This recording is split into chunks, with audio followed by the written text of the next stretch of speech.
Welcome to this video on data modeling.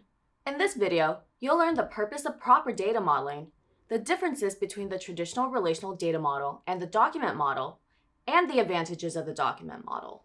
First, data modeling is the process of defining how data is stored and the relationships that exist among different entities in your data. We refer to the organization of data inside a database as a schema. To develop your schema, instead of thinking about your database, we recommend thinking about your application instead. Consider questions such as, what does my application do? What data will I store? How will users access this data? What data will be most valuable to me? Asking these questions will help you describe your tasks as well as those of your users or customers. It will also help you describe what your data looks like and the relationships among the data, the tooling you plan to have, and the kind of access patterns that might emerge. This is how we build a proper data model. Let's also talk about why. What's the purpose of having a good data model? Having a good data model has many benefits.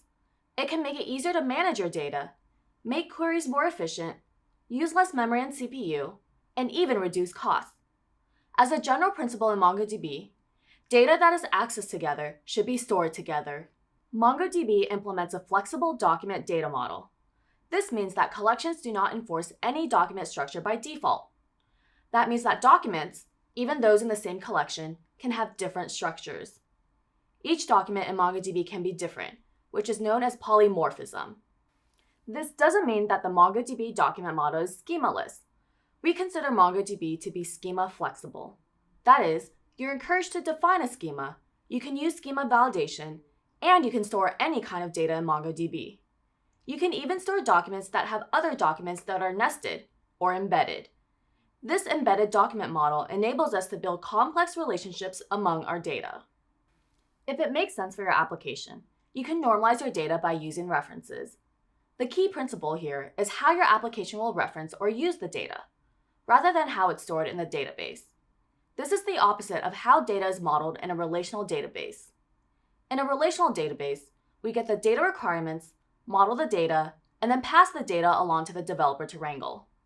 In MongoDB, we start with the application requirements and ask how the user will interact with our application. Then we model our data accordingly. In MongoDB, you're not constrained to one way of storing data. You can choose to normalize some data, embed other data that will be accessed together, or use any combination of storage methods that makes sense for your application. The purpose of the data modeling exercise is to understand your data so that it can be stored, queried, and use resources optimally. This will help ensure that your queries and your application are more performant. Once you've considered your users and how your application data will be used, it's time to begin modeling relationships.